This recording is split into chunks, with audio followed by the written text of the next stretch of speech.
ലോകം സാക്ഷിയാണ്. അഷ്റഫുൽ ഖൽഖ് മുഹമ്മദുർ റസൂലുള്ളാഹിയെ വിമർശിക്കാൻ വേണ്ടി പുസ്തകമെഴുതിയ ഇടമറുക് അവസാനം എഴുതി എത്തിയത് എവിടെയാണ്?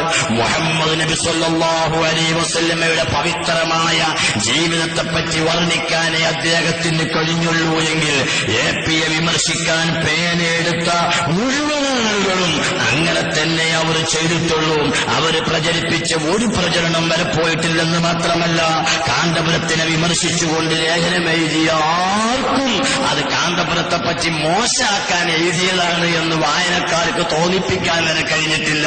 നിങ്ങൾ നോക്കൂ, ഇതിൽ പരാജയപ്പെട്ട മാധ്യമം ജനുവരി 29 ജനുവരി 29 ഞായറാഴ്ച മാധ്യമം എപി അബൂബക്കർ മുസ്ലിയാരുടെ മനോഹരമായ ചിത്രം കൊടുത്തുകൊണ്ട് അദ്ദേഹത്തെ വിമർശിക്കാനും കളിയാക്കാനും വേണ്ടി എഴുതിയ പ്രതിച്ഛായ എന്ന കുറിപ്പിൽ നിങ്ങൾ നോക്കൂ, എഴുതി അവസാനം ആ ലേഖനം സമാപിക്കുന്നത് ഇങ്ങനെയാണ്: തലപ്പാവും തൊപ്പിയും കണ്ടിട്ടോ മതപ്രസംഗത്തിലെ അസഹിഷ്ണുതാപരമായ പരാമർശങ്ങൾ കേട്ടിട്ടോ എപി ഒരു സാധാരണ മുസ്ലിയാരാണെന്ന് കരുതിയെങ്കിൽ നിങ്ങൾക്ക് തെറ്റി. കരുത്തുറ്റ ഒരു സംഘാടകനാണ് അദ്ദേഹം. കാരന്തൂരിലെ സുന്നി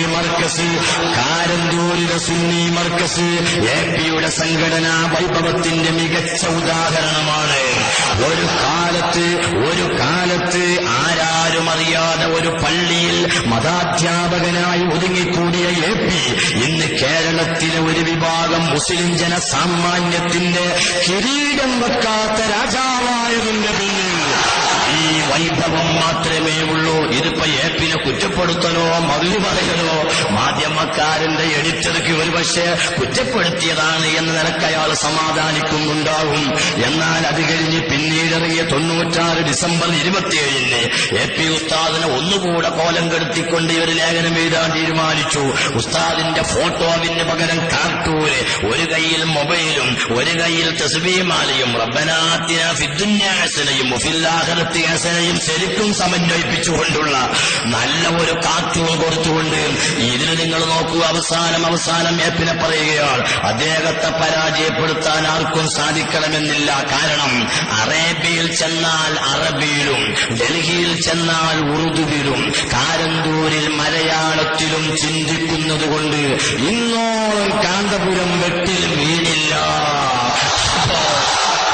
മറ്റേ മൊയ്ലിയമാര് ഗൾഫിൽ ചെന്നാലും ബോംബെയിൽ ചെന്നാലും നാട്ടിലാരും ഇച്ചാണ്ടി നീച്ചാ ഞാനൊന്ന് കുത്തിരിക്കട്ടെ എന്നല്ലാതെ അതിലപ്പുറം ഒരക്ഷരം പഠിച്ചിട്ടില്ല എന്ന് പട്ടിക്കാട് ജാമിയ നൂരിയ അറബി കോളേജിന്റെ സുവനീറിൽ തന്റെ സ്വന്തം പണ്ഡിതന്മാരെ ഹമക്കുകളെന്ന് അവരെ പ്രസിഡന്റ് അസ്ഹരി തങ്ങൾ വിളിച്ചിട്ട് പോലും ഞങ്ങളെ ജില്ലാ സിറാജ് കറസ്പോണ്ടർ ഉമ്മനാക്ക സാധാരണ ഒരു നാടൻ മനുഷ്യനാണ്, അയാൾക്ക് മനസ്സിലായി സിറാജിൽ പിറ്റേന്ന് എഴുതിയപ്പോഴാ മറ്റേ മൂല്യമാർ എവിടെയാതുള്ളതെന്ന് കാട്ടിയാന്ന് പറഞ്ഞു കണ്ടു നോക്കിയത്.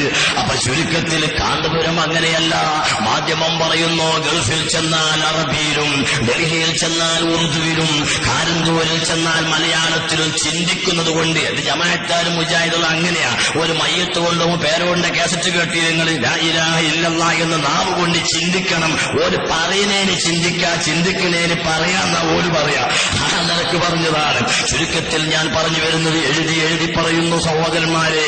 എന്നാൽ കാന്തപുരത്തെ രാഷ്ട്രീയക്കാരനാണെന്ന് തെറ്റിദ്ധരിപ്പിക്കാൻ സാധിക്കുമോ? സാധിക്കുകയില്ല. ഇരുമ്പും കാന്തവും തമ്മിലുള്ള ബന്ധമാണ് രാഷ്ട്രീയവും കാന്തപുരവുമെന്ന് ആരോപണക്കാർക്കുണ്ടോ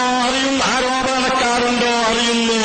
കാന്തം ഇരുമ്പിനെ ആകർഷിക്കും, എന്നാൽ കാന്തം ഇരുമ്പല്ല. അതേപോലെയാണ് കാന്തപുരം, അദ്ദേഹം രാഷ്ട്രീയക്കാരെ ആകർഷിക്കും, എന്നാൽ കാന്തപുരം രാഷ്ട്രീയക്കാരനല്ല. എന്ന് വെച്ചാൽ മർക്കസിനെയും സുന്നികളെയും ആര് സഹായിക്കുമോ അവരെ കാന്തപുരം തിരിച്ചു സഹായിക്കും. ഇതല്ലാത്ത ഒരു രാഷ്ട്രീയം കാന്തപുരം കാന്തപുരത്തിലില്ല എന്ന് മാധ്യമം 98-94 ഡിസംബർ 27 വെള്ളിയാഴ്ച എഴുതുമ്പോൾ, അല്ലയോ എന്റെ മൂല്യന്മാര്, ഈ കാന്തപുരത്തെയാണോ നിങ്ങൾ 4 അസൂയാലുക്കൾ കൂടിയിട്ട് ഓനെപ്പോലാകണേ എന്ന് വിചാരിച്ച് നിങ്ങൾ ഈ അസൂയ പ്രചരിപ്പിക്കുന്നത്? ഇതൊന്നും വരപ്പോവുകയില്ല. മർക്കസിൽ നിങ്ങളെ പ്രവർത്തകനെ ഞങ്ങൾ തല്ലി എന്ന് പറഞ്ഞ് 4 കുട്ടികൾ ജാഥ നടത്തി നോക്കിയല്ലോ. എന്തുണ്ടായി കേരളത്തില്? രാവിലെ പത്രം വായിക്കണ സാധാരണക്കാരൊക്കെ ചോദിച്ചു, എവിടുന്നാ നമ്മളെ ആൾക്കാരെ മറ്റോര് തച്ചത്? അത് ഓല കോളേജിനാ. അപ്പൊ ഇവര് ചോദിക്ക, എന്തിനാ ഈ നമുക്ക് ഓല കോളേജിക്ക് പോയി? ഉണ്ടാക്കിയ ഒരു ചായ ഇയാൾ പീടിയെന്ന് രാവിലെ പറയാം. ചായ കുടിക്കാൻ വന്നാണ് രാവിലെ മലപ്പുറത്തൊരു കാക്ക. അപ്പോൾ ആ പത്രം വായിക്കുന്നത് ഏപ്പിക്കാർ ഈക്കക്കാരെ തച്ചു. അപ്പൊ കഥ അറിയാത്ത വയസ്സം ചോദിക്ക, എവിടുന്നാ തച്ചത്? ഓന കോളേജിൽ. അപ്പൊ ഇയാൾ ഉണ്ടാക്കിയ ഒരു ചായ, എത്തിനാ ഈ നമുക്ക് ഓന കോളേജിക്ക് പോയത്? ഇങ്ങനെ നിങ്ങളെ എല്ലാ പ്രചരണങ്ങളും ഇവിടെ നിലനിന്നിട്ടുള്ളൂ. അല്ലാത്ത ഒരു പ്രചരണവും ഇവിടെ നിലപ്പോവുകയില്ല എന്ന് മാത്രം ഞാൻ ഓർമ്മപ്പെടുത്തിട്ട്, ബഹുമാനപ്പെട്ട കാന്തപുരം എപ്പി അബൂബക്കർ മുസ്ലിയാര് ഞങ്ങൾ കണ്ടെത്തിയ ആശയം, ഞങ്ങൾ കണ്ടെത്തിയെന്ന് പറഞ്ഞാൽ മുസ്ലിം കേരളം കണ്ടെത്തിയ ആദർശം, മുസ്ലിം ഇന്ത്യ കണ്ടെത്തിയ ആദർശം, ലോക മുസ്ലിങ്ങൾ അംഗീകരിക്കുന്ന അഹ്ലുസുന്നത്തി വൽ ജമാഅത്തിന്റെ ആശയം, അതുമായി പോകുന്ന ഈ പ്രസ്ഥാനത്തെ തകർക്കാൻ ഇമാതിരിയുള്ള പ്രചരണങ്ങൾക്കോ പ്രവർത്തനങ്ങൾക്കോ സാധിക്കുകയില്ല എന്ന് മാത്രം ഓർമ്മപ്പെടുത്തി, സർവ്വാസൂയാലുക്കൾക്കും അസൂയ തീർത്തു കൊടുത്ത് അല്ലാഹു ഹിദായത്ത് നൽകുമാറാകട്ടെ എന്ന് പ്രാർത്ഥിച്ചുകൊണ്ട് വാക്കുകൾക്ക് വിരാമം കുറിക്കുന്നു. വാഹിറു ദഅ്വാനാ അൽഹംദുലില്ലാഹി റബ്ബിൽ ആലമീൻ.